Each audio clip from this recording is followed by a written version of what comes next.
جمعۃ المبارک کے آج کے اس بابرکت موقع پر میں آپ کی خدمت میں جو گزارشات کرنا چاہتا ہوں ان کا عنوان یہ ہے کہ ذکر الہی کے ثمرات کیا ہیں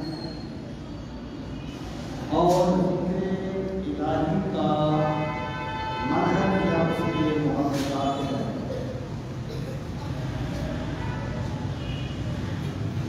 مراد یہ ہے کہ اللہ تعالیٰ کا جو ذکر ہے، جب ذکر کا راستہ کوئی بندہ اختیار کرتا ہے تو اللہ تعالیٰ اسے کیا مرتبہ اور کیا مقام دیتا ہے، اور پھر ذکر کی توفیق ملتی کیسے ہے؟ اللہ اللہ، آخر کیا وجہ ہے کہ ہر بندہ جو ہے وہ ذکر کی اہمیت تو مانتا ہے لیکن عملی طور پہ ذکر کی طرف مائل نہیں ہوتا؟ اس کی وجہ ہے، اس کو میں محرکات یا منہج کا نام دے رہا ہوں۔ یہ جو دو آیات طیبات میں نے پڑھی ہیں، یہ سورہ البقرہ کی آیات ہے۔ سورہ البقرہ میں پہلے یہود کا تذکرہ ہے اور یہود نے اپنے مفادات کے لیے جس طرح دین کو استعمال کیا تھا اور جس طرح ان پر تباہی اور بربادی مسلط ہوئی اس کا بیان ہے، اور پھر تحویل قبلہ کے بعد گویا یہ چیز واضح کر دی گئی ہے کہ دنیا کی امامت جو پہلے یہود کے پاس تھی، اب وہ قرآن کریم اور رسول رحمت صلی اللہ علیہ وسلم کے توسل سے اس امت کے سپرد کی جا رہی ہے۔ جب شروع میں یہود کا ذکر شروع ہوا تھا 5ویں رکوع سے، وہاں بھی تقریباً یہی بات ہے، استعینوا بالصبر والصلاۃ وإنہا لکبیرۃ إلا علی الخاشعین۔ انہیں بھی یہی کہا گیا تھا کہ صبر اور صلاۃ، اور اب اہل ایمان کا ذکر آیا تو وہاں بھی یہی بات کہی۔ اللہ رب العزت نے ارشاد فرمایا فاذکرونی اذکرکم، حکم دیا ہے اہل ایمان کو کہ میرا ذکر کرو، اذکرکم، میں تمہارا ذکر کروں گا، تو مجھے یاد کرو، میں تمہیں یاد کروں گا، تم میرا ذکر کرو، میں تمہارا ذکر کروں گا۔ اب اس سے کیا مراد ہے کہ اللہ تعالیٰ کا ذکر بندہ کرتا ہے، بات سمجھ آتی ہے؟ اللہ تعالیٰ بندے کا ذکر کیا کرے گا؟ تو یہاں پر میں ایک بات یہ واضح کر دوں کہ لفظی اشتراک اور چیز ہے اور معنوی اشتراک اور چیز ہے۔ یعنی ہوتا یہ ہے کہ لفظ تو ایک ہے لیکن اس کا معنی بدل جاتا ہے اس کے متعلقات کی وجہ سے۔ لفظ وہی ہوگا، معنی اس کا بدل جائے گا۔ مثلا میں اس کی مثال دیا کرتا ہوں کہ لفظ ہے بیٹھنا، آپ نے کہا کہ اسلم بیٹھ گیا، مطلب ہے وہ کھڑا تھا وہ بیٹھ گیا۔ آپ نے کہا میرا گلا بیٹھ گیا، مطلب یہ ہے گلا خراب ہو گیا۔ آپ نے کہا دیوار بیٹھ گئی، مطلب کیا ہے دیوار گر گئی۔ آپ نے کہا کہ فلاں ملک بیٹھ گیا، مطلب کیا ہے وہ تباہ ہو گیا۔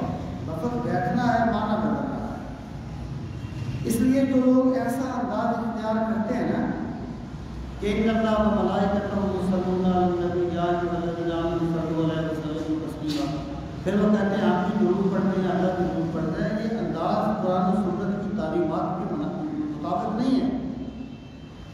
اللہ کی صلاۃ اور ہے اور بندوں کی صلاۃ اور ہے۔ وہ رب ہے، وہ کہتے ہیں کہ وہ ایسی عبادت ہے جس میں اللہ بھی شریک ہے، استغفر اللہ، اللہ عبادت نہیں کرتا، یہ لفظی اشتراک ہوتا ہے جس کو نہ جانے کیوں یہ رد دے دیا گیا۔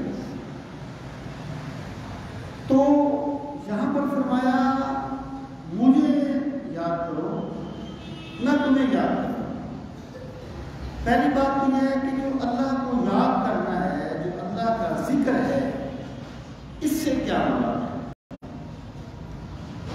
دیکھیے ذکر کا مطلب صرف زبان سے ہی ایک ذکر کرنا نہیں ہوتا، بلکہ ذکر الہی کی تین صورتیں ہیں۔ ایک کو کہتے ہیں ذکر قلبی، ایک ہے ذکر لسانی، اور ایک ہے ذکر عملی۔ یعنی مراد یہ ہے کہ اللہ کو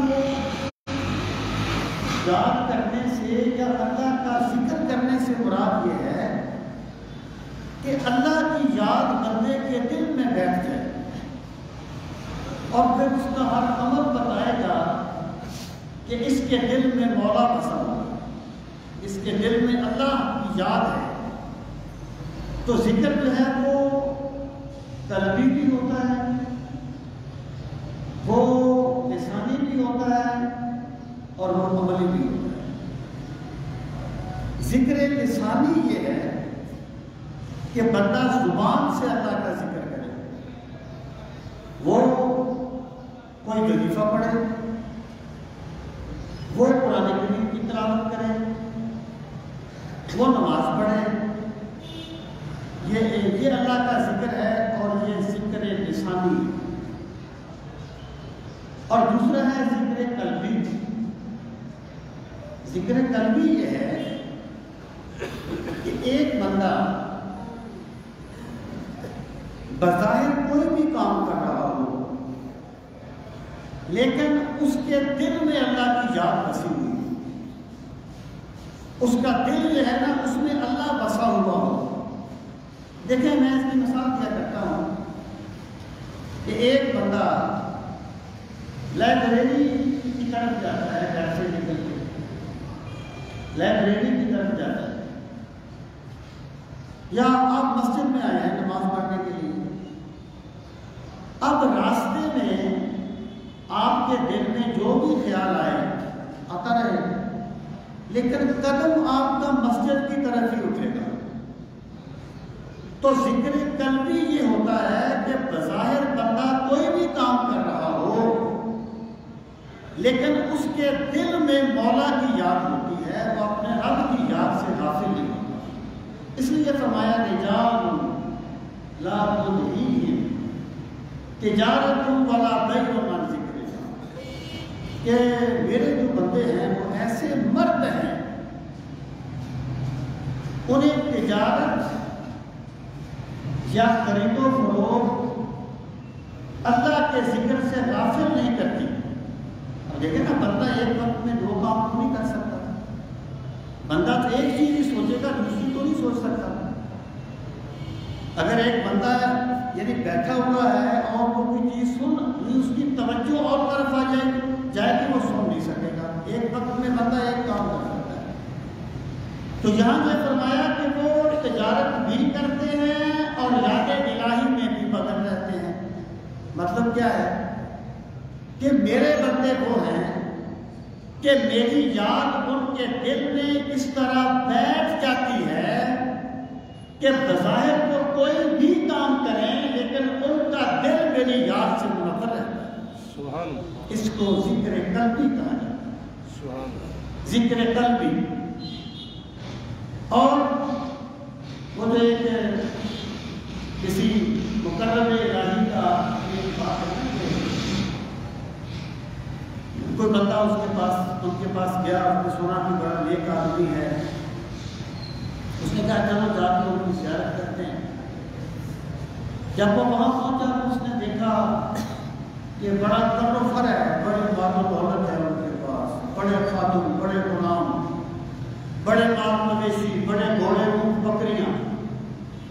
اس کے دل میں، اس بندے کے دل میں یہ بات آئی کہ یہ تو کوئی دنیا دار ہے، اتنا مال و دولت ہے اس کے پاس، یہ تو کوئی دنیا دار ہے۔ وہ جو اللہ کا بندہ تھا وہ نور ولایت سے اس کے دل کی بات سمجھ گیا. اس نے اسے کہا کہ یہ شہر میں میلہ لگا ہوا ہے، جا کے میلہ دیکھ کے آؤ، کل بات کریں گے، لیکن ہم تمہارے ہاتھ میں ایک دودھ کا پیالہ رکھیں گے جو لبالب دودھ سے بھرا ہوا ہوگا،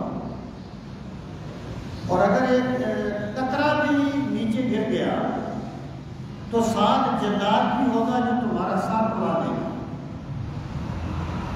اب وہ حکم کی تعمیر میں نکل کھڑا ہوا، میلہ دیکھنے کے لیے گیا ہے، آپ کے دودھ کا پیالہ رکھا ہوا ہے، لبالب بھرا ہوا ہے، ساتھ جلاد ہے. اب میلہ تو ہے، رقص و سرور تو ہے، لیکن اس کی تو ساری توجہ دودھ کے پیالے پر ہے نا. اگر ذرا توجہ ہٹائے گا تو قطرہ گرے گا اور سر اڑ جائے گا. بڑی احتیاط سے سارا بازار گھوما، سارا میلہ گھوما اور واپس آ گیا. یہ صوفیہ کا انداز تربیت ہوتا ہے. صوفی کسی کو لاجواب نہیں کرتا، قائم کرتا ہے. یہ لاجواب کرنا مناظروں کا کام ہے، یہ صوفیہ کا کام نہیں ہے. صوفی قائم کرتا ہے. تو واپس آ گیا وہ. آپ نے اس سے پوچھا کہ میلہ دیکھا ہے؟ اس نے کہا حضرت میلہ کیا دیکھنا تھا، بس اس پیالے کی فکر رہی ہے، ساری توجہ پیالے پر رہی ہے. آپ نے بتایا جو ہمارا رب ہے نا، اس نے بھی ہمیں یہ مال و دولت کا میلہ تو ضرور دکھایا ہے، لیکن ہمارے ہاتھ میں اپنی یاد کا لبالب پیالہ رکھا ہوا ہے کہ اگر تمہاری توجہ اس سے ذرا بھی ہٹی تو سر قلم کر دیا جائے گا. اس لیے کہ جو کچھ بھی ہے یہ ہماری یاد میں مخل نہیں ہوتا. بظاہر جو بھی حالات ہوں، ہمارا دل اپنے مولا کی یاد میں مگن رہتا ہے. اس کو کہتے ہیں ذکر قلبی. یہ ذکر قلبی اور ایک ہے ذکر عملی. ذکر عملی کیا ہے؟ ذکر کیا ہے؟ ایک بندہ اگر مولا کا ذکر کرتا ہے تو کیوں کرتا ہے؟ اس لیے کرتا ہے، وہ کہتا ہے میرے مالک میں تیرا عاجز بندہ ہوں، میں تیرا مسکین بندہ ہوں، میں تیری رحمت کا محتاج ہوں، اس لیے میں تجھے یاد کرتا ہوں. اب دیکھیں ایک بندہ ہے، وہ کسی بندے کے سامنے عاجزی اور انکساری کا اظہار تو بڑا کرتا ہے. وہ کہتا ہے کہ آپ بڑے سخی ہیں، آپ یہ ہیں، آپ وہ ہیں، لیکن وہ اس کی بات نہیں مانتا. وہ کہتا ہے فلاں کام اور وہ نہیں کرتا. جب وہ اس کی بات نہیں مانے گا تو وہ اس کی تعریفوں کو کیا کرے گا؟ تو ذکر عملی کیا ہوتا ہے کہ بندہ جو ہے وہ کوئی بھی کام ایسا نہیں کرتا جو اس کے رب کو ناراض کرنے والا ہوتا ہے. گویا اس کے وجود کا انگ جو ہے وہ اللہ کی کبریائی کے لگنے کرتا ہے. لِتُكَبِّرُوا اللَّهَ عَلَىٰ مَا هَدَاكُمْ. وہ اللہ کی کبریائی کو بیان کرتا ہے، اللہ کی نعمتوں کا شکر کرتا ہے. اس کو ذکر عملی کہا جاتا ہے. اب اگر ایک بندہ دیکھیں، اسلام کی کوئی بھی عبادت وقتی نہیں ہوتی. یہ کوئی رسم نہیں ہے، فارمیلٹی نہیں ہے کہ بندہ یہ کہے کہ جناب یہ میری 15 گھنٹے کی ڈیوٹی تھی، میں نے کر لی، اب میں آزاد ہوں. بندہ جو ہے نا، بندہ یہ اپنے رب کا بندہ صرف نماز پڑھنے کے اوقات میں نہیں ہوتا. بندہ ہر وقت اپنے رب کا بندہ ہے. تو ذکر عملی یہ ہے کہ بندے کے وجود کا انگ مولا کی رضا کے حصول میں لگ جائے، تب اس کے وجود کا انگ جو ہے وہ ذکر کرنے والا ہوگا. اگر ایک بندہ جو ہے وہ 2 گھنٹے بیٹھ کے تو بڑا ذکر کرتا ہے اور پھر جا کے وہ گوبر پیس کے مہندی میں بیچتا ہے اور اینٹیں پیس کے مرچوں میں بیچتا ہے، تو وہ اللہ کا ذکر نہیں کر رہا، وہ ذکر کے ساتھ مذاق کر رہا ہے۔ جس کے دل میں مولا بس جاتا ہے وہ مسجد میں بھی اللہ کا بندہ ہوتا ہے، وہ دکان پر بھی اللہ کا بندہ ہوتا ہے، وہ کاروبار میں بھی اللہ کا بندہ ہوتا ہے۔ تو یہ ہے فَاذْكُرُونِي، حکم دیا میرے رب نے، لوگوں مجھے یاد کیا کرو، تمہاری زبان میرے ذکر سے تر رہے، تمہارا دل میری یاد سے آباد رہے، تمہارے وجود کا اند اند مجھے یاد کرتا رہے۔ جب تم یہ کام کرو گے پھر کیا ہوگا؟ اذکرکم، پھر میں تمہیں یاد کروں۔ سبحان اللہ۔ اب اس کے کئی مطلب ہیں، یہ تو میں نے آپ سے پہلے اشتراک کی بات کی نا، لفظی اشتراک، اس کو ذہن میں رکھیے۔ یہاں اس سے مراد کیا ہے کہ میں تمہیں یاد کروں گا، تو مجھے یاد کرو، میں تمہیں یاد کروں۔ یا تو اس کا مطلب یہ ہے کہ تم مجھے یاد کرو، میں تمہیں اس کی پوری جزا دوں گا۔ تم مجھے یاد کرو، میں تمہیں اس کا پورا اجر دوں گا۔ یا اس کا مطلب یہ ہے لوگوں، تم مجھے یاد رکھو، میں مشکل حالات میں تمہیں یاد رکھوں گا۔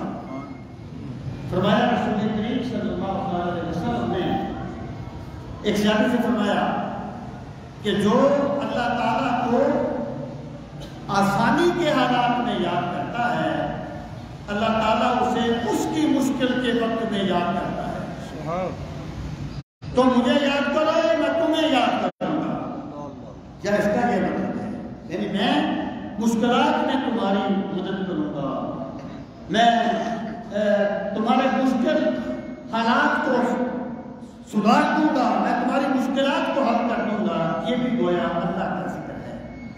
اور اس کا تیسرا مطلب یہ ہے کہ دیکھیں، بندہ یاد کرتا ہے اللہ تعالیٰ کو اپنے اظہار عبدیت کے لیے کہ مالک تیرے بغیر میں کچھ نہیں، تیرے بغیر میں کچھ نہیں کر سکتا۔ بندہ یاد کرتا ہے اظہار عبدیت کے لیے۔ جو اللہ بندے کو یاد کرے گا نا، یہ کرے گا ذلہ نوازی کرتے ہوئے، بندوں پر کرم کرتے ہوئے۔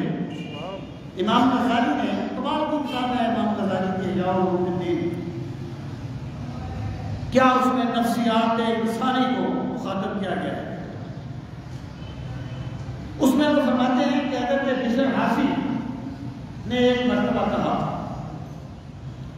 کہ مجھے یاد ہے، مجھے پتا ہے میرا رب مجھے کب یاد کرتا ہے۔ تو لوگوں نے کہا کیسی بات کرتے ہو، تمہیں کیا پتا اللہ تمہیں کب یاد کرتا ہے؟ انہوں نے فرمایا میرا رب فرماتا ہے فَاذْكُرُونِي أَذْكُرْكُمْ، تم مجھے یاد کرو، میں تمہیں یاد کروں گا۔ جب میں اپنے رب کو یاد کرتا ہوں اس وقت میرا رب بھی مجھے یاد کرتا ہے۔ سبحان اللہ۔ بندہ عجز کے لیے یاد کرتا ہے، اللہ کرم فرماتے ہوئے یاد کرتا ہے کہ اس کی شان بندہ نوازی ہے۔ بندگی جو گنایا بشرط مزد مکن، امیر خسرو کا شعر ہے، بندگی جو گنایا بشرط مزد مکن، کہ خواجہ خود رسم بندہ پروری دانت، کہ جب اپنے رب کو یاد کرے نا تو گداؤں کی طرح بدلے کے لیے نہ کیا کر، تیرا کام یاد کرنا ہے، تو بہتر جانتا ہے میرے بندے کو کیسے نوازنا ہے۔ بندگی جو گدایا بشرط مزد مکن، کہ خواجہ خود رسم بندہ پروری دانت۔ پھر اب دیکھیں ایک حدیث پاک میں آتا ہے کہ حدیث قدسی ہے، یہ حدیث قدسی ہے، اور یاد رکھنا حدیث قدسی اس حدیث کو کہتے ہیں جسے رسول کریم صلی اللہ علیہ وسلم اللہ تعالیٰ کی طرف سے بیان کرتے ہیں۔ اس میں سرکار فرماتے ہیں قال اللہ تعالیٰ، اگر رب نے یوں فرمایا، یا فیما یرضی عن ربہ، یہ ان حدیث میں سے ہے جسے سرکار اپنے رب ہم سے روایت کرتے ہیں، وہ حدیث قدسی ہوتی ہے کہ اس میں اللہ تعالیٰ فرماتا ہے جب میرا بندہ مجھے میری طرف ایک قدم بڑھتا ہے تو میں اس کی طرف 2 قدم بڑھتا ہوں۔ اللہ تعالیٰ جسم جسمانیات سے پاک ہے، جیسے اس کی شان کے لائق ہے۔ مراد کیا ہے؟ مراد یہ ہے کہ جب میرا بندہ میری طرف ذرا توجہ کرتا ہے تو میں اس کی طرف اس سے کہیں بڑھ کے نظر کرم فرماتا ہوں۔ اور حق یہ ہے کہ بندہ رب کو یاد کرتا ہی اس وقت ہے جب میرے مولا کا کرم ہو جاتا ہے۔ اس کا افضل در میرے معشوق پیدا بھی شدہ، یہ مجاز میں غلط ہو یا صحیح ہو لیکن حقیقت میں بالکل صحیح ہے۔ اس کا افضل در میرے معشوق پیدا بھی شدہ، پہلے اللہ تعالیٰ کرم فرماتا ہے پھر بندے کے دل میں مولا کی یاد جنم دیتی ہے۔ وہ کیا ہے کہ میری طلب بھی انہی کے کرم کا ہے سکتا۔ اگر میں پچھلی پیر اٹھتا ہوں اور اپنے مولا کی بارگاہ میں سجدہ ریز ہو جاتا ہوں تو یہ میرا گمان نہیں ہے، میری طلب بھی انہی کے کرم کا ہے سکتا۔ قدم یہ اٹھتے نہیں ہیں، اٹھائے جاتے ہیں۔ سبحان اللہ، میں کچھ نہیں کرتا، یہ میرا مولا کرم کرتا۔ تو فرمایا بندہ میری طرف ایک ہاتھ کی مقدار آئے میں اس کی طرف ایک قدم کی مقدار بڑھتا ہوں۔ بندہ ایک طرف ایک قدم بڑھے میں اس کی طرف 2 قدم بڑھتا ہوں۔ وَإِنْ أَتَانِي يَمْشِي، اگر بندہ میری طرف چلتا ہوا آئے أَتَيْتُهُ هَرْوَلَةً، میں اس کی طرف دوڑ کے آتا ہوں، میں اس کی طرف دوڑ کے آتا ہوں۔ دوڑنے سے مراد کیا ہے؟ میں نے طرف کیا پہلے کیا مجاز ہے، جیسے اس کی شان کے لائق ہے۔ مراد یہ ہے کہ جب بندہ مجھے یاد کرتا ہے تو میں اس سے کہیں بڑھ کے اس پر نظر کرم کرتا ہوں۔ اگر بندہ میری طرف چل کے آتا ہے تو میں اس کی طرف دوڑ کے آتا ہوں۔ حضرت ضیاء فرمایا کرتے تھے کہ اللہ تعالیٰ جسم اور جسمانیات سے پاک ہے، لیکن جو عرش ہے عرش یہ اللہ تعالیٰ کی خاص تجلیات کا مرکز ہے۔ اس لیے سرکار معراج پہ تشریف لے گئے تھے کیونکہ وہ تجلیات کا مرکز ہے، اللہ جسم اور جسمانیات سے پاک ہے۔ اور زمین اور آسمان کا جو فاصلہ ہے وہ کئی لاکھ نوری سال ہے، کئی لاکھ نوری سال، یعنی جتنا فاصلہ روشنی طے کرتی ہے نا کئی سالوں میں ایک آسمان سے اترے، یعنی کئی لاکھ نوری سال ایک آسمان کا فاصلہ ہے۔ مرزا فرماتے ہیں کہ جو منزلیں طے ہوتی ہے نا قرب الہی کی، یہ اس وقت نہیں ہوتی جب بندہ چلتا ہے، یہ اس وقت ہوتی ہیں جب رب دوڑ کے بندے کی طرف اگر بندہ میری طرف چل کے آئے تو میں اس کی طرف دوڑ کے آیا۔ اور پھر سبھی محترم فَاذْكُرُونِي أَذْكُرْكُمْ، کو مجھے یاد کرو میں تمہیں یاد کرتا ہوں۔ یعنی اس کے یہ مختلف مطالب ہیں اور سارے مطالب اپنی جگہ پر درست ہیں۔ جب بندہ اللہ تعالیٰ کو یاد کرتا ہے، اللہ کا ذکر کرتا ہے، اور فارمیلٹی کے لیے نہیں، وقتی طور پر نہیں، یہ محبتیں صرف محفلوں میں نہیں جاگتی۔ جس کو حقیقی محبت ہوتی ہے وہ اس کی راتوں کی نیند چھین لیتی ہے، اس کے دل کا قرار چھین لیتی ہے۔ یہ محفلوں میں آ کے بڑا کچھ کرنا اور خلوت میں کچھ اور کرنا یہ چکر بازی ہے۔ جس کے دل میں اللہ بس جاتا ہے وہ محفل میں بھی اللہ کا بندہ ہوتا ہے، وہ خلوت میں بھی اللہ کا بندہ ہوتا ہے، وہ دکان پر بھی اللہ کا بندہ ہوتا ہے، وہ کاروبار میں بھی اللہ کا بندہ ہوتا ہے، وہ معاملات میں بھی اللہ کا بندہ ہوتا ہے۔ تو فرمایا فَاذْكُرُونِي أَذْكُرْكُمْ، مجھے یاد کرو میں تمہیں یاد کروں. پھر دوسرا حکم دیا واشکرونی ولا تکفروا، اور میرا شکر کرو ولا تکفروا، اور کفر نہ کرو.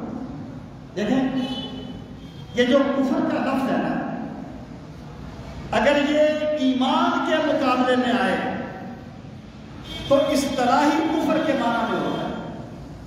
من شاء فلیؤمن ومن شاء فلیکفر، جو چاہے ایمان لائے جو چاہے کفر کرے. یہ لفظ اگر ایمان کے مقابلے میں آئے تو اصطلاحی کفر کے معنی میں ہوتا ہے، اور اگر یہ لفظ شکر کے مقابلے میں آئے تو ناشکری کے معنی میں ہوتا ہے. پھر ناشکری کے کئی مدارج ہوتے ہیں، تو فرمایا واشکرونی، میرا شکر کرو، ولا تکفروا، اور میری ناشکری نہ کرو. یا لا تکفروا ناشکری کے معنی میں ہے، میری ناشکری نہ کرو. اب یہاں پر بہت سی چیزیں کافی دور ہیں. پہلی بات یہ کہ میرا شکر کرو. اب شکر کیا چیز ہے؟ شکر جو ہے نا یہ نہیں ہے. وہ کیا ہے کہ جس جگہ میں رہتا ہوں احمدوں کی جنت ہے، حرام کے نوازوں پر جب نکال لیتے ہیں تو پھر شکر ادا کرتے ہیں.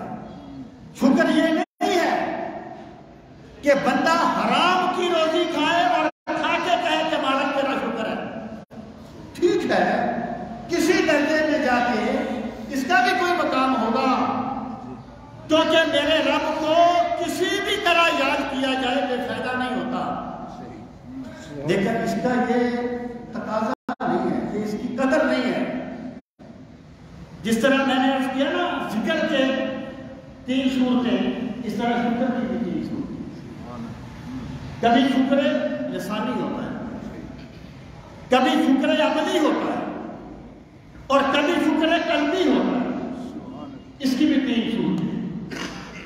بندہ اللہ کی نعمتوں پر شکر ادا کرے، زبان سے شکر کرے، مالک کا شکر ہے.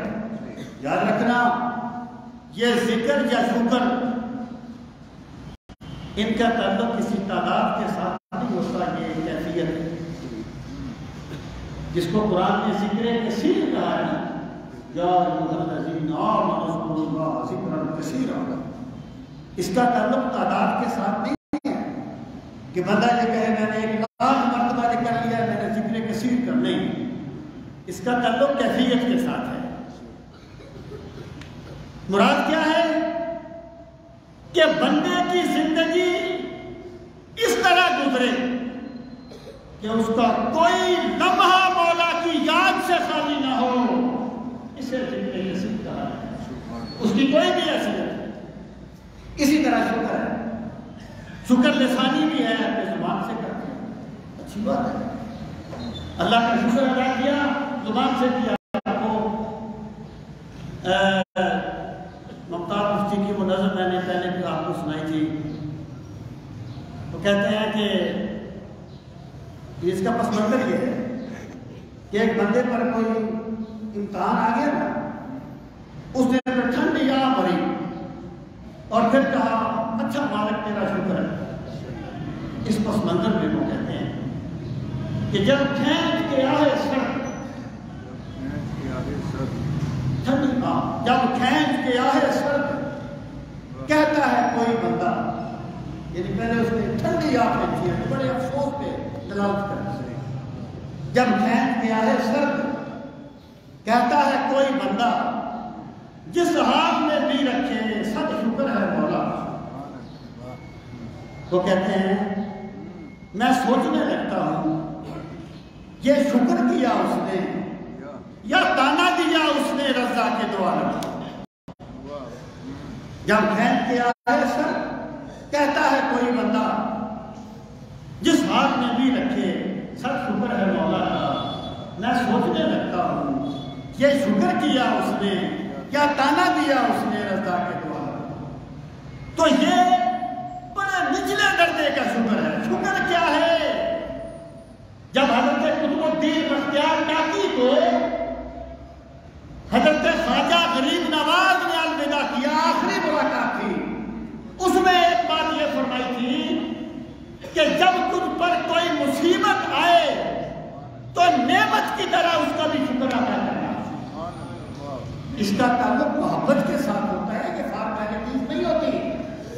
تو شکر لسانی بھی ہوتا ہے، شکر قلبی بھی ہوتا ہے اور عملی بھی ہوتا ہے۔ عملی شکر کیا ہے کہ اللہ تعالیٰ نے بندے کو جو نعمت جس مقصد کے لیے دی ہے اس کا استعمال اسی مقصد کے لیے کیا ہے۔ بندہ مت بولے، نہ کہے زبان سے کہ مالک تیرا شکر ہے، میں فرض کر رہا ہوں، میں یہ نہیں کہتا کہ نہیں کہنا چاہیے، میں فرض کر رہا ہوں، نہ کہے، لیکن نعمت کا استعمال اس لیے کرے جس لیے اللہ نے دی،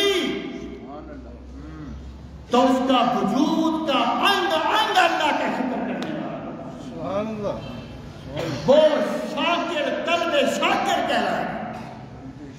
اور شکر کیا چیز ہے؟ شکر ایک کیفیت ہے، اور یہ کیسے ملتی ہے؟ احساس سے ملتی ہے۔ احساس سے، احساس کیا ہے کہ بندہ جب یہ سمجھ لے کہ پروردگار میں کچھ نہیں، اگر تیرا کرم میری دستگیری نہ کرے نا، میں زیرو، میں کچھ نہیں۔ جیسے اگر ایک لگا ہو نا، اس کے بعد جتنے بھی صفرے رہ جائیں ویلیو بڑھتی جاتی ہے، ایک ہٹ جائے سارے صفر زیرو ہو گئے۔ مالک تیری نظر کرم ہٹ گئی، میری عقل دانش سب کچھ درے کا درا رہ گیا۔ جب بندے میں یہ احساس جنم لے کہ پروردگار اگر میں سانس لیتا ہوں تو تیرے کرم سے لیتا ہوں، اگر میں چلتا ہوں تو تیرے کرم سے چلتا ہوں۔ وہ کیا ہے کہ لوگوں کو ملا ہے تو مقدر سے ملا ہے، اس سر کو یہ رتبہ بھی تیرے در سے ملا ہے، اس سر کو یہ رتبہ بھی تیرے در سے ملا ہے، اور حق یہ ہے کہ یہ سر بھی تیرے در سے ملا ہے، اس سر کو یہ رتبہ بھی تیرے در سے ملا ہے، اور حق یہ ہے کہ یہ سر بھی تیرے در سے ملا ہے، اور لوگوں کو ملا ہے تو مقدر سے ملا ہے، اور مجھ کو تو مقدر بھی تیرے در سے۔ جب بندہ اپنے آپ کو بے بس کر دیتا ہے نا، پھر اس سے شکر کے جذبے پیدا ہوتے ہیں۔ اور رسول کریم صلی اللہ علیہ وسلم نے فرمایا، لوگوں اگر تکبر سے بچنا چاہتے ہو تو اپنے سے بڑوں کو دیکھا کرو۔ اگر تیرے پاس کہیں سے کروڑ آ گیا ہے نا تو پاگل نہ ہو جانا، مغرور نہ ہو جانا۔ جہاں پہ ایسے بھی ہیں جن کے کروڑ گنے نہیں جاتے، جب تو اپنے سے بڑے کو دیکھے گا نا تیرا تکبر ختم ہوگا، تیرا تکبر ختم ہوگا۔ اور جب بندہ اپنے سے بڑے کو دیکھنا چھوڑ دے، وہ اپنے آپ کو حرف آخر سمجھ لیتا ہے۔ ایک گاؤں کے میں مولوی صاحب کو جانتا ہوں، وہ کہتے ہیں مجھ سے بڑا عالم تو مکے میں بھی نہیں ہے۔ اب اگر وہ علم کی دنیا میں چلا ہوتا تو اس کو اپنی کمی کا احساس ہوتا نا۔ تو جب بڑے کو دیکھو گے تکبر ختم ہوگا۔ اور پھر آپ نے فرمایا اگر شکر کرنا چاہتے ہو تو اپنے سے چھوٹوں کو لے کر کیا ہوگا؟ اگر تمہیں ایک رات کسی درد کی وجہ سے نیند نہیں آئی تو نہ جانے یہاں کتنے ہیں جو کئی راتوں سے نہیں سوئے۔ اگر تم پہ ایک فاقہ آ گیا ہے، نہ جانے یہاں کتنے ہیں جو کتنے فاقوں میں رہتے ہیں۔ وہ شیخ سادی کی مشہور بات ہے نا، کہتے ہیں میں علم پڑھنے کے لیے گیا تو میرے پاؤں میں جوتا نہیں تھا، میرے پاؤں میں جوتا نہیں تھا۔ تو میرے دل میں یہ خیال پیدا ہوا، میں نے کہا مالک عجیب بات ہے، میں تیرے دین کا طالب علم ہوں اور میرے پاس جوتا نہیں ہے، اور یہ دنیا دار ہے اس کے پاس بڑا موجود ہے۔ کہتے ہیں ایسا احساس ہوا، کہتے ہیں جب میں بغداد شہر میں داخل ہوا تو میں نے ایک بندے کو دیکھا جس کے پاؤں نہیں تھے، وہ گھسٹتا ہوا چل رہا تھا۔ علم کتابوں کا نام نہیں ہے، علم طلب صادق کا نام ہے۔ سبحان اللہ، سبحان اللہ۔ جب طلب صادق ہوگی پھر کتابوں سے بھی علم ملے گا، معاشرے سے بھی علم ملے گا۔ اگر طلب صادق نہیں ہوگی تو قرآن سے بھی علم نہیں ملے گا۔ تو دل و بہی کثیرہ قرآن کی باتوں کو گمراہ کرے۔ تو فرماتے ہیں میں نے کہا مالک میرا شکر ہے میرے پاس تو پاؤں تو ہے جو میں چل رہا ہوں۔ تو شکر جو ہے نا یہ نچلوں کو دیکھنے سے پیدا ہوتا ہے اور عاجزی بڑوں کو دیکھنے سے آتی ہے۔ تو علماء نے فرمایا لوگوں میرا شکر ادا کیا کرو کہ مالک تیرا شکر ہے تو نے مجھے دیکھنے کے لیے آنکھیں دی، سبحان اللہ، تو نے مجھے چلنے کے لیے پاؤں دیے ہیں، تو نے مجھے عزت دی ہے، میں تیری نعمتوں کو گن نہیں سکتا میرے مالک۔ تب تم میں شکر کا جذبہ پیدا ہوگا۔ اب فرمایا شکر کرو میرا، بلا تکفرون یہ اسی کا سلبی پہلو ہے اور نہ شکری نہ کرو۔ اب ایک چیز پہ غور کریں کہ جب ذکر کا معاملہ تھا تو وہاں فرمایا تھا فَاذْكُرُونِي أَذْكُرْكُمْ، میرا ذکر کرو میں تمہارا ذکر کروں گا۔ لیکن شکر کے بارے میں نہیں فرمایا کہ تم میرا شکر کرو میں تمہارا شکر کروں گا۔ اگر کوئی کہے کہ قرآن میں شاکر کا لفظ ہے شاکر علیمہ، تو وہاں شاکر کا معنی شکر کرنے والا نہیں ہوتا۔ قرآن لغت سے سمجھ نہیں آتا، در رسالت سے سمجھ آتا ہے۔ سبحان اللہ، واہ جی واہ۔ وہاں شکر اس میں فائد کا سیگا ہے، اس کا معنی شکر کرنے والا نہیں ہے، اس کا معنی ہوتا ہے شکر کی قدردانی کرنے والا۔ شاکر کا مطلب یہ ہے تم شکر کرو، میں جانتا ہوں میں نے تمہیں کیسے نوازنا ہے۔ سبحان اللہ۔ تو یہاں پر یہ نہیں فرمایا کہ تم میرا شکر کرو میں تمہارا شکر کروں گا، وہاں فرمایا ذکر کرو میں تمہارا ذکر کروں گا۔ اس کی کیا وجہ ہے؟ اس کی وجہ یہ ہے کہ ذکر کی تو کئی صورتیں ہو سکتی ہیں۔ ذکر جو ہے این ممکن ہے ایک بادشاہ کو ایک غلام سے محبت ہو جائے تو اس کو بھی یاد کرے، ہو جاتا ہے نا۔ ذکر جو ہے وہ کبھی بندہ کسی بھی صورت میں کر لیتا ہے، کسی کی عظمت کے لیے بھی یاد کرتا ہے، کسی کی محبت کے لیے بھی یاد کرتا ہے، اور بھی بڑے اس کے محرکات ہوتے ہیں۔ لیکن شکر جو ہے نا وہ صرف اس لیے کیا جاتا ہے کہ بندہ جس کا شکر ادا کر رہا ہے اپنے آپ کو اس کے سامنے عاجز کر دیتا ہے۔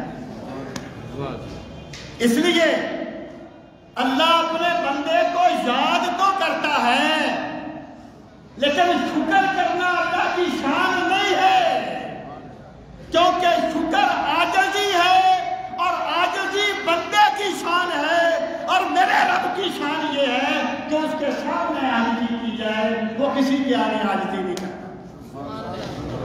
اس لیے اللہ نے یہاں یہ نہیں فرمایا میرا شکر کرو میں تمہارا شکر کروں گا، نہیں، یہاں نہیں فرمایا۔ یہاں ایک ہی چیز کو نفیاً اور اثباتاً بیان فرمایا کہ وَاشْكُرُوا لِي وَلَا تَكْفُرُوا، میرا شکر کرو اور ناشکری نہ کرو۔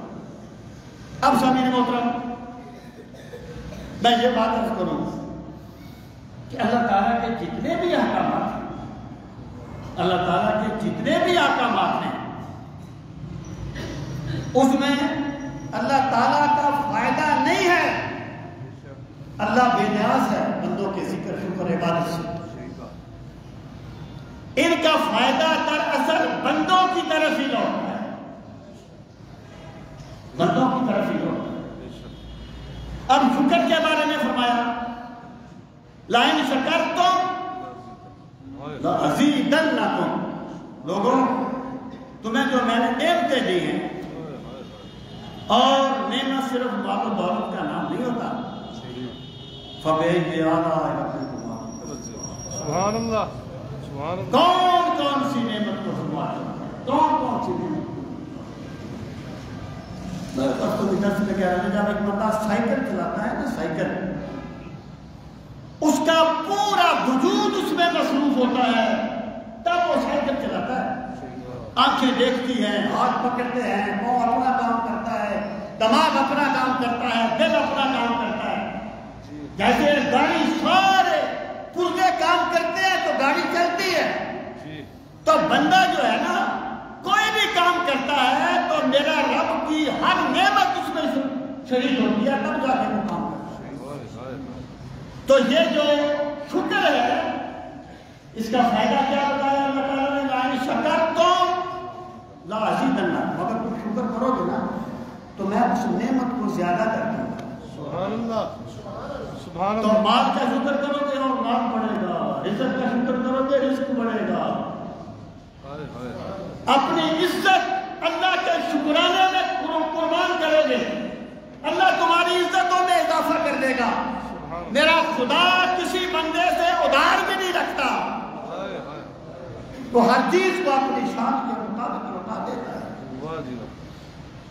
اور پھر دیکھیں حضرت داؤد علیہ السلام نے اللہ تعالیٰ سے عرض کیا کہ پروردگار عالم تو فرماتا ہے کہ ہم تمہارا شکر کریں، ہم تیرا شکر کریں میرے مالک نے۔ جب بندہ تیرا شکر کرے گا، تو قرآن مجید بھی فرمایا ہے حضرت داؤد کا قول وَقَلِيلٌ مِّنْ عِبَادِيَ الشَّكُورُ، اللہ تعالیٰ نے فرمایا میرے بڑے تھوڑے بندے ہیں جو میرا شکر ادا کرتے ہیں۔ تو حضرت داؤد نے عرض کیا کہ پروردگار تو فرماتا ہے کہ میرے بڑے تھوڑے بندے ہیں جو میرا شکر ادا کرتے ہیں۔ جب ایک بندہ تیرا شکر ادا کرے گا تو مولا تیری عطا سے ہی کرے گا، تیری عطا سے ہی کرے گا نا، تیرا کرم ہوگا تو کرے گا۔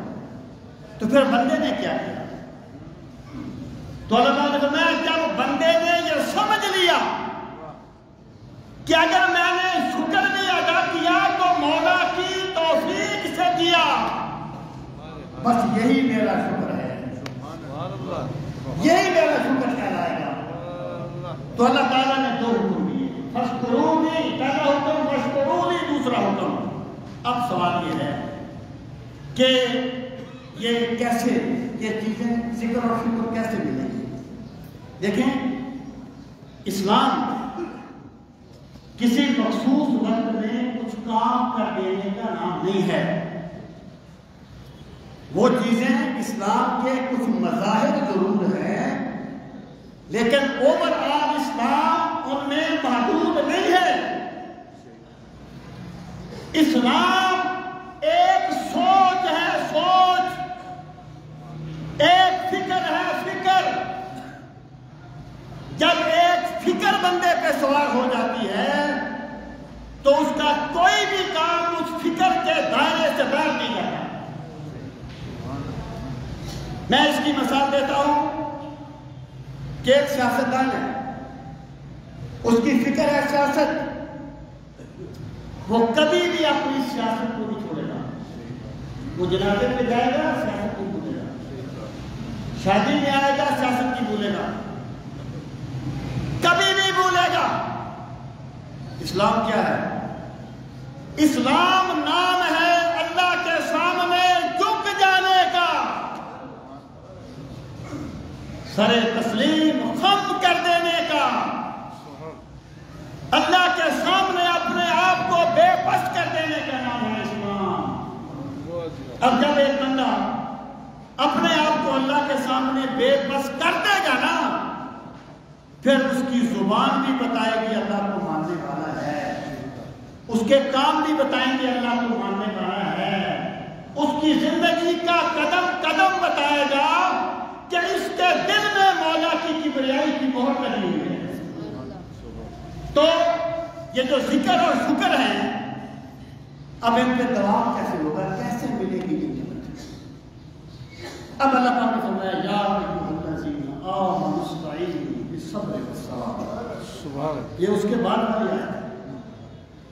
اور جو لوگ یہ کہتے ہیں کہ صحابہ کرام نے استغفراللہ قرآن کو ویسے ہی اکٹھا کر دیا، اس میں کوئی ربط نہیں ہے، وہ قرآن کی عظمت کا انکار کرتے ہیں۔ قرآن کی ترتیب وہی ہے جو لوح محفوظ پر ہے، سبحان اللہ، اور رسول کریم صلی اللہ علیہ وسلم نے اسی ترتیب سے قرآن لکھوایا۔ اور راضی کہتے ہیں کہ قرآن کے مسائل اس کے ربط سے مستنبط ہوتے ہیں۔ ہاں جی، اب ان دونوں آیات میں ہمیں دیکھیے، یا ایھا الذین آمنوا استعینوا بالصبر والصلاۃ، میں نے فرمایا میرا ذکر کرو، میرا شکر کرو۔ پھر فرمایا اے ایمان والو مدد مانگو صبر کے ساتھ اور صلاۃ کے ساتھ۔ کس چیز پہ مدد مانگو؟ جس کا ذکر پہلے کس کا ذکر ہے؟ ذکر اور شکر کا۔ مراد یہ ہے کہ لوگوں، اگر تم ذاکر اور شاکر بننا چاہتے ہو تو دو کام کرو، ایک صبر اور دوسری استعانت۔ ایک صبر اور دوسری استعانت۔ صبر کیا ہے؟ استعانت کیا ہے؟ صبر ہے قوت ارادی، اور یہ پیدا ہوتی ہے احساس سے۔ یعنی آپ نے دیکھا ہوگا ایسے بندے آپ کو ذاتی ملے ہوں گے کہ جو بلا کے سگریٹ نوش ہو گئے، لیکن جب انہیں ڈاکٹر نے کہا چھوڑ دے مر جائے گا، آپ یقین جانے مجھے یقین نہیں آ رہا تھا ایک بندے کو دیکھ کے جس نے چھوڑ دیے، احساس ہو گیا تھا نا۔ احساس سے استقامت آتی ہے۔ اور میرے رب کا مطالبہ کیا ہے؟ میرے رب کا مطالبہ یہ ہے کہ بندو جو کچھ تم کر سکتے ہو نا وہ کرو، جو کمی رہ جائے گی وہ میں پوری کر دوں گا۔ فضائے بدر پیدا کر فرشتے تیری نصرت کو اتر سکتے ہیں گردوں سے قطار اندر قطار آتی۔ اللہ کا مطالبہ یہ ہے تم جو کر سکتے ہو کرو، پھر میں دستگیری کروں گا۔ جب تم میں سنجیدگی آئے گی نا، اور بندے کا پرابلم کیا ہے؟ بندے کا پرابلم یہ ہے کہ یہ دنیا کے معاملات میں بڑا سنجیدہ ہے۔ اسے پتہ ہے رازق اللہ ہے، لیکن یہ روزی کمانے سے غافل نہیں ہوتا۔ اللہ کو رازق مانتا ہے، لیکن اللہ کی رحمت کو بے عملی کا ذریعہ ضرور بنا دیتا ہے۔ سنجیدہ نہیں ہے آخرت کے معاملات میں۔ تو میرے بھائی، صبر سے مراد ہے استقامت، قوت ارادی، کہ تم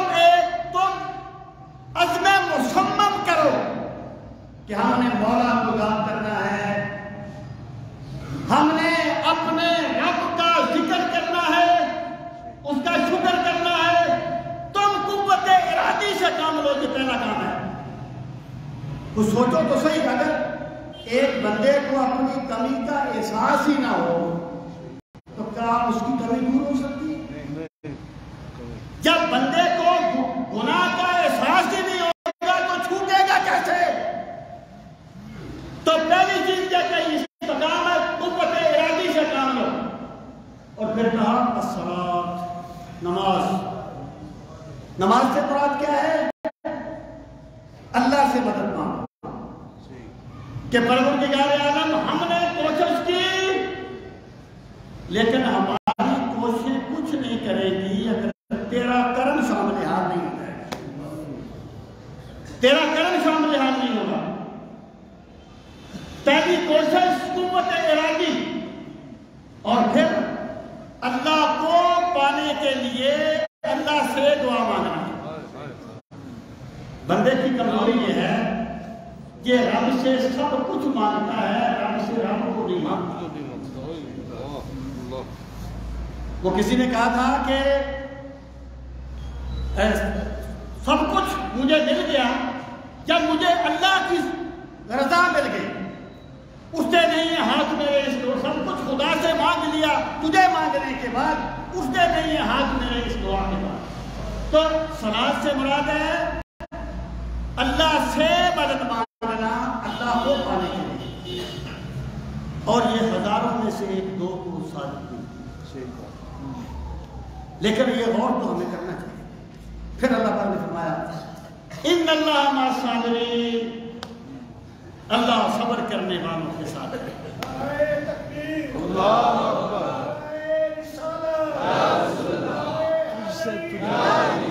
اب آپ دیکھیں یہاں پر ان اللہ مع الصابرین، صابرین سے کیا مراد ہے اور معیت الہی سے کیا مراد ہے؟ صابرین سے مراد وہ لوگ ہیں جو ذکر اور شکر کے لیے کوشش کرتے ہیں. اس کا مطلب یہ ہے کہ لوگوں جب تم اپنی طرف سے کوشش کرو گے نا پھر میں تمہارے ساتھ ہوں گا. سبحان اللہ. یہ معیت محبت ہے، معیت نصرت ہے. سبحان اللہ. میں تمہارے ساتھ ہوں گا. ایک حدیث قدسی میں آتا ہے انا جلیس من ذکرانی، جب بندہ مجھے یاد کرتا ہے میں اس کے پاس بیٹھا ہوا ہوتا ہوں. اللہ اللہ. پھر میرے رب کی کرم کی برکھا برستی ہے. لیکن بندہ سنجیدہ تو ہو خدا کو پانے کے لیے، اور وہ خدا سے کبھی خدا کو مانگے تو صحیح. ان اللہ مع الصابرین، پھر اللہ کی مدد، اللہ کی نصرت اس بندے کے سامنے حاضر ہے. سامعین محترم وقت ختم ہو گیا. یہ شبان ہے، شب برات ہے. اس میں شب برات پٹاخے بجانے کے لیے نہیں ہے، یہ مٹھائیوں کا مقابلہ کرنے کے لیے نہیں ہے. یہ نہ جانے رسمیں کہاں سے آتی ہیں اور کیسے عوام میں جگہ پکڑ جاتی ہیں. شب برات جو ہے نا وہ نزول قرآن کی حکمی رات ہے، حقیقی نہیں، حکمی. اور یہ اللہ تعالیٰ کی خاص رحمت کی رات ہے. اور سرکار نے فرمایا اللہ تعالیٰ اس رات کو اتنے گنہگاروں کی بخشش فرما دیتا ہے جتنے بنو کلب کی بھیڑ بکریوں کے جسموں پر بال ہیں. اور حضرت علی فرماتے ہیں کہ سرکار نے فرمایا اس رات کو عبادت کرو اور اگلے دن کو روزہ رکھو. تو یہ ضائع کرنے والی رات نہیں ہے. اللہ کی رحمت نے ایک خاص موقع دیا ہے اپنے بندوں کو کہ وہ اپنے مقصد زندگی کو پائیں اور اللہ کے ساتھ اپنے تعلق کو مضبوط کریں. اللہ تعالیٰ ہم سب کو دین کا فہم صحیح نصیب فرمائے. وما علینا الا البلاغ المبین. جن حضرات